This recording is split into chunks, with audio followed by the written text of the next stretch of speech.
The Deepwater Horizon disaster is the largest ecological and human health disaster we've had throughout the United States. When the oil leaked out after the rig sank, it formed a slick and it was moving towards the shoreline.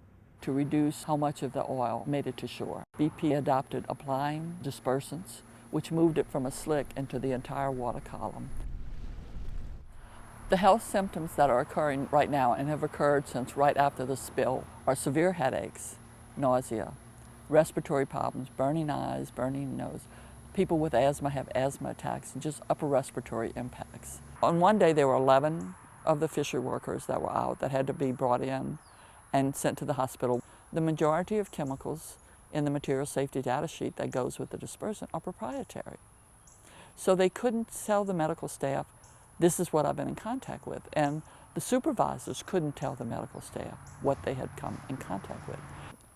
The dispersant itself has toxicity, and it's been tested for toxicity in 2 species of marine organisms. It hasn't been tested for human impacts.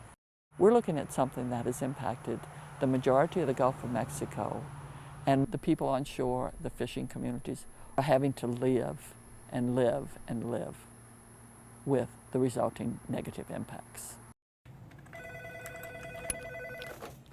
Super Company. In 1981, I opened up Super Company to provide technical assistance to communities, to work with them, educate and empower them, and enable them to make decisions for themselves about what direction their community needed to go. You need to tell Karen the location of that well so she can be sure that it gets entered in the survey. I help whatever community asks, so Black, white, Hispanic, Vietnamese. I can do things for these communities to help them understand what the scientific issues are, the technical issues, the human health impacts. So that's what came in on the water body back then. And I think that is the greatest victory, is they've been able to verbalize to officials at the national level, the state level, and the local level about what the situation really is and what it is doing to them.